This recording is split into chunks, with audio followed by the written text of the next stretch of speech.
تو حضرت امام حسین علیہ السلام اپنے نانا جان کی امت کی خاطر آپ چپ رہے، آپ نے کچھ نہیں کہا، لیکن یزید ملک شام سے کوفے سے خط بھیجتا رہا، بہت آپ پیچھے لگا رہا آپ کے، لیکن مسلم اور عمر فاروق کے بیٹے، آپ کے عباس علمداری سب منع کرنے لگے کہ یہ اس کی سازش ہے، وہ کبھی نہیں مانے گا، وہ آپ کے ہاتھ پہ بیعت نہیں کرے گا، وہ آپ کو بہانے سے بلا رہا ہے، کیونکہ ہمارے ساتھ ہمیشہ دھوکا ہوا ہے۔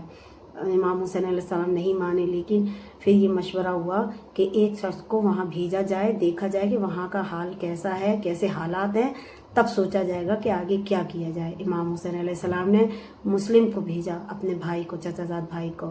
مسلم روانہ ہوئے کوفے کے لیے اور اپنے 2 بچوں کو لے کے گئے۔ جب آپ وہاں پہنچے تو وہاں انہیں حالات اچھے دکھائی دیے، تو انہوں نے یہ سوچا کہ یہاں تو حالات ٹھیک ہے، ان کے ہاتھ پہ بیعت بھی کیا 40,000 لوگوں نے۔ جیسے ہی انہوں نے یہ خط لکھا کہ آپ امام حسین علیہ السلام کے لیے کہ آپ یہاں آ جائیے، یہاں کا ماحول ٹھیک ہے، حالات ٹھیک ہیں، ایسا کچھ نہیں جیسا ہم لوگ سمجھ رہے تھے، آپ وہاں سے آ جائیے۔ امام حسین علیہ السلام کو یہ خط ملا، امام حسین علیہ السلام نے تیاری کی، اپنے سارے اہل بیت، ساری اپنے گھر کی عورتوں سب کو لیا۔ وہاں لوگوں نے کہا بھی کہ ابھی آپ اکیلے جائیے، اہل بیت اپنے سارے خاندان کو لے کے نہیں جائیے، لیکن آپ نے کہا نہیں، اللہ کو جو منظور ہے وہی ہوگا، ہم اکیلا نہیں چھوڑیں گے، ہم سب ساتھ چلیں گے۔ لیکن ان کی ایک بیٹی تھی سغرا، جو بہت زیادہ بیمار تھیں، آپ نے ان کو وہیں چھوڑا، اور اپنے جاننے والے تھے، ان کے خاندانی اور تھے، ان سے کہا کہ میری بیٹی کا خیال رکھنا، کچھ دن بعد ہم ان کو وہاں کوفے بلا لیں گے۔ آپ آدھے رستے سے زیادہ پہنچ چکے تھے، تب تک ادھر مسلم کو یزید نے بہانے سے جیسے ہی خط یہ روانہ ہوا، مسلم کو اور مسلم کے دونوں بچوں کو بڑی خطرناک دردناک شہادت دی۔ آپ جو ہے ختم ہو گئی۔ یہ بات امام حسین علیہ السلام کو جب کوفے سے تھوڑی دور رہ گیا تھا کوفہ، آپ کو پتہ چلی کہ میرے بھائی مسلم کو اور اس کے دونوں بچوں کو مار دیا گیا ہے، لیکن اب آپ آ چکے تھے۔ تھوڑا پہلے سفر تھوڑے بہت دنوں کا تو ہوتا نہیں تھا، بہت دن لوگ جب چلتے تھے، جب اپنی منزل تک پہنچ پاتے تھے۔ تو کوفے سے پہلے ہی آپ نے لوگوں سے جگہ پوچھی، یہ جگہ کون سی ہے؟ تو آپ کو بتایا کہ یہ جگہ ہے کربلا۔ تو آپ نے مٹی کو سونگا اور کہا شاید اللہ کو یہی منظور ہے، ہم سب لوگ یہیں قیام کریں گے، یہیں خیمے لگاؤ۔ سب نے وہیں خیمے لگائے اور آپ نے وہیں رکے۔ پھر ان کے یزید کی طرف سے وہ آئے، ثمر آیا، بہت سے ان کے سپہ سالار سیناپتی تھے، آئے اور کہا جنگ کے لیے تیار ہو جاؤ، نہیں تو ان کے ہاتھ پہ، یزید کے ہاتھ پہ بیعت کرو۔ آپ حسین علیہ السلام نے کہا کہ ہمیں اللہ کی راہ میں اپنے نانا جان کی امت کے لیے سر کٹانا تو منظور ہے، لیکن سر جھکانا منظور نہیں ہے۔ حر نے بہت سمجھایا، سب سے پہلے حر آئے۔ حر نے کہا یزید کے ارادے نیک نہیں ہیں، وہ آپ کو مارنا چاہتا ہے، آپ یا تو یہ ان کے ہاتھ پہ بیعت کیجئے، نہیں تو آپ کیا کہتے شہید ہونے کے لیے تیار ہو جائیں، اس لیے ہم آپ سے درخواست کر رہے ہیں کہ آپ لوٹ جائیں، ابھی بھی کچھ نہیں بگڑا۔ لیکن امام حسین علیہ السلام اپنے ٹھان چکے تھے، آپ نے اللہ کی مرضی پا لی تھی کہ شاید میرے نصیب میں یہی منظور ہے تو ہمیں یہی کرنا ہوگا۔ آپ نے ساری اپنے اہل بیت کو سمجھایا، تسلی دی اور آپ جنگ کے لیے تیار ہو گئے۔ دھیرے دھیرے کر کے محرم کی 7 تاریخ کو جب یزید نے یہ دیکھا ان کے حوصلے پست نہیں پڑ رہے ہیں، یہ نہیں مان رہے ہیں، تو اس نے پانی بند کر دیا۔ نعوذ باللہ، اسے یہ نہیں پتا تھا کہ ان کے لیے پانی خود ترس رہا تھا پینے کے لیے کہ یہ ہمیں پی لیں۔ امام حسین علیہ السلام کے حوصلے اتنے، بولے ہم لوگ آج دن بھر ایک دن کا روزہ رکھتے ہیں تو شام تک حالت کتنی وہ ہو جاتی ہے، ریت ہی ریت، ریگستان کا وہ تھا، گرم ہوائیں چل رہی تھیں، گرمی کا ٹائم تھا، گلے خشک ہو رہے تھے، لیکن آپ نے اللہ کی راہ میں اف بھی نہ کری۔ چرند پانی پی رہے تھے، پرند پانی پی رہے تھے، ہر شخص کو پانی پینے کی اجازت تھی، لیکن مصطفیٰ کے لال کو پانی پینے کی، ان کے گھرانے کو پانی پینے کی اجازت نہیں تھی۔ امام حسین علیہ السلام نے اپنے سارے قوم کو سمجھایا اور کہا، پھر آپ سکینہ پانی سے بلک رہی تھی تو عباس علمدار پانی لینے گئے، جب آپ کے ہاتھ میں نہ تلوار تھی نہ کچھ تھا، آپ نہر فرات پہ پہنچے ہیں تو یزید کا ایک سپہ سالار تھا شمر، جس نے آپ کو زخمی کرا، تیر ایسا چلایا کہ آپ کے دونوں بازو کٹ کے گر گئے، مشکی بھی نیچے گر گئی۔ آپ نے منہ سے اٹھایا تو آپ کی آنکھوں میں تیر چلائے، نعوذ باللہ۔ عباس اگر آپ جانتے ہوں کہ عباس بہت زیادہ طاقتور، اتنے 80,000 لوگ، 2.5 لاکھ کا لشکر انہوں نے اکیلے واحد اپنی جان پر ختم کیا تھا. تو سوچو ان کو کسی کو مارنے کی ہمت تھی، لیکن اس ٹائم ان کے ہاتھ میں ذوالفقار نہیں تھی. اگر ذوالفقار ہوتی تو کربلا کا نقشہ کچھ اور ہی ہوتا. آپ امام حسین علیہ السلام ان کی جسم مبارک کو اٹھا کے لے گئے اور خوب روئے، اور اپنے بھائی کے ہاتھوں کو اٹھایا، اپنے ہاتھوں سے دفنایا، اور رونے لگے کہ آج میرا بازو، آج لگتا ہے کہ ہماری طاقت بالکل ختم ہو گئی. اللہ کو شکر ادا کرا اور روتے ہوئے اپنے خیمے میں گئے اور اپنی بیویوں کو، اپنی بچیوں کو سمجھایا. سوچئے ہمارے ہاں اگر ایک کوئی ختم ہو جاتا ہے ایسے ہی بیماری سے، کسی چیز سے، تو ہم کتنا پریشان ہو جاتے ہیں، لیکن وہ تو پورا گھرانہ کی گھرانہ شہید ہو گیا تھا. تو سوچو ہم لوگوں کو کتنا صبر کرنا چاہیے، ان کی شہادت یاد کرنی چاہیے. امام حسین علیہ السلام نے اپنے 9 تاریخ کو عمر سعود سے کہا کہ ہمیں 1 دن کی مہلت دے دو. اب ہمیں پتہ ہے کہ کل کیا ہونے والا ہے.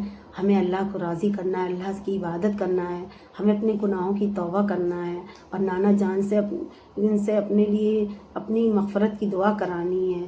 آپ کو پتہ ہونا چاہیے کہ شہادت تو بہت بعد کی بات ہے. جب آپ امام حسین علیہ السلام اور حسن علیہ السلام جب چھوٹے سے تھے تو حضرت محمد مصطفیٰ صلی اللہ تعالیٰ علیہ وسلم کو خواب میں جبریل علیہ السلام نے کہا تھا کہ آپ کے یہ دونوں نواسے خون میں نہائیں گے، ایک زہر کا جام پئیں گے اور ایک شہادت کروائیں گے.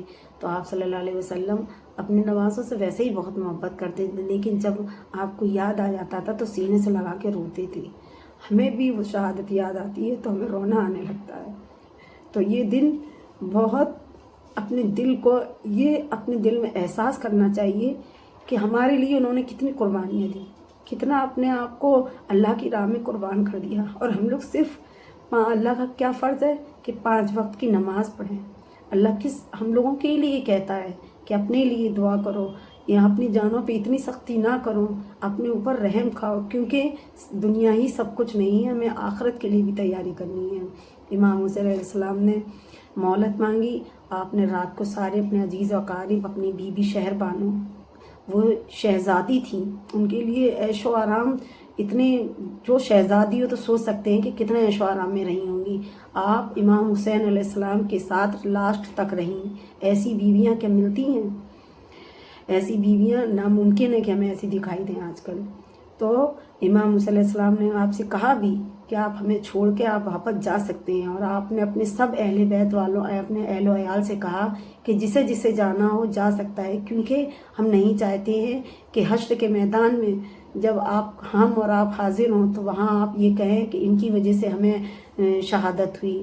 تو ہم نہیں چاہتے ہیں کہ آپ کے معصوم بچے یتیم ہوں. آپ جو بھی جانا چاہتا ہے، رات کے اندھیرا آپ نے بتیاں بجھوا دیں، لائٹیں، تب تو لالٹین اور وہ ہوتی تھی مشالیں، آپ نے بجھا دیں اور کہا کہ جو جانا چاہے جا سکتا ہے. لیکن جب صبح کا ٹائم ہوا، فجر کا ٹائم ہوا، تو دیکھا کہ کوئی نہیں گیا تھا ان کو چھوڑ کے، سب وہیں موجود تھے. زین العابدین بہت بیمار تھے، آپ کو بہت تیز بخار چڑھا ہوا تھا. صبح ہوئی، آپ جنگ کے لیے تیار ہو گئے. سوچو 22 کا 72 کا اور 22,000 لشکر کا کیا مقابلہ. نعوذ باللہ وہ اتنے ڈرپوک تھے ہماری نگاہ میں کہ انہیں یہ یقین نہیں تھا کہ ہم 72 سے جیت پائیں گے کہ نہیں جیت پائیں گے، جس کی وجہ سے اتنا لشکر لائے. عمر سعود، اس نے اپنے پہلے شمر کو بھیجا، حر کو بھیجا. اسے پتا تھا کہ ان کے حوصلے اتنے بلند نہیں ہیں، یہ نہیں کر پائیں گے یہ کام. تو اس نے یزید نے عمر سعود کو بھیجا اور کہا کہ حر جو ہے اس کے ہاتھ جو ہے ہمیں نہیں لگ رہا کہ وہ یہ کام کر پائے گا. ہم تمہیں بہت بڑھیا جو ایک صوبہ ہوتا تھا اس کو کہا کہ یہ صوبہ اگر تم یہ امام حسین کو شہید کر کے یا قید کر کے لاؤ گے تو ہم وہ صوبہ تمہارے نام کر دیں گے. وہ لالچ میں آ گیا اور اس نے امام حسین علیہ السلام کو ظہر کے ٹائم، آپ پہلے یہ ہوتا تھا آدھے لڑائی کرتے تھے آدھے نماز پڑھتے تھے. جمعے کا دن تھا، آپ صلی اللہ علیہ وسلم خطبہ دیتے تھے، تو آپ نے بھی اپنے لوگوں کو نماز پڑھائی اور خطبہ دیا. پیچھے سے وار کیا گیا آپ صلی اللہ علیہ وسلم کے نواسے کو، امام حسین کو سجدے میں. سوچو ہم لوگ اتنے عیش و آرام میں رہتے ہیں، اتنی سہولیتیں ہیں، اتنے ہر چیز کی افراد ہے. آج کل ہر انسان کے پاس ایسا نہیں ہے کہ افراد نہیں ہے، ہر چیز کی افراد ہے، ہر چیز سہولیت ہے. لیکن پھر بھی ہم نمازوں کو بھولے بیٹھے ہیں، پھر بھی ہم نمازوں سے چوری کرتے ہیں، نمازیں قضا کر دیتے ہیں. کیا ان کو کوئی کمی تھی؟